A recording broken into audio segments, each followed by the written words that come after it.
জমি বিক্রি করছে, গাড়ি বিক্রি করছে, গয়না বন্ধক রাখছে, এগুলো তো আমি নিজেও দেখছি।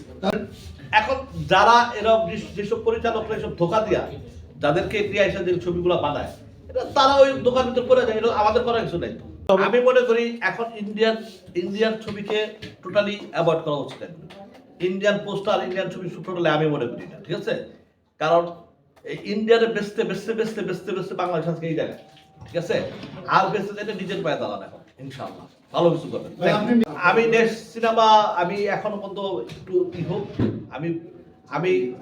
আমি কি বানাবো, আমি কিভাবে বানাবো, আমি সবাইকে নিয়েই বানাই, সবাইকে নিয়েই আমি দাওয়াত করে বানাই, ইনশাআল্লাহ। আমি কিন্তু এখনো আমি বানাতে দিতেছি না।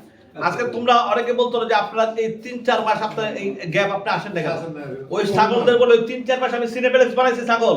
আচ্ছা উদ্বোধন করবো ইনশাআল্লাহ, আল্লাহ যদি বাঁচা রাখে। ওইখানে 24 ঘন্টা কাজ করছি আমি। সকালে ঢুকছি, রাতের 12টার সময় বাড়িছি, সকালে ঢুকছি 12টার সময় বাড়িছি, ঠিক আছে? যেটা বুকটা বলছি সেটা ইনশাআল্লাহ সারপ্রাইজ দেবো আল্লাহর রহমতে, ইনশাআল্লাহ। সেই দিন বেশি দূরে না। ডিরেক্টরের মেধা নাই, মেধা নকল ছাড়া যে ডিরেক্টর চলতে পারে না, ঠিক আছে? তাই মনে তাদের মেধা শূন্য, তাদের প্রতিবন্ধী রোগ আছে। আমি মনে করি এটা নকল মানে তাদের প্রতিবন্ধী রোগ আছে। Thank you.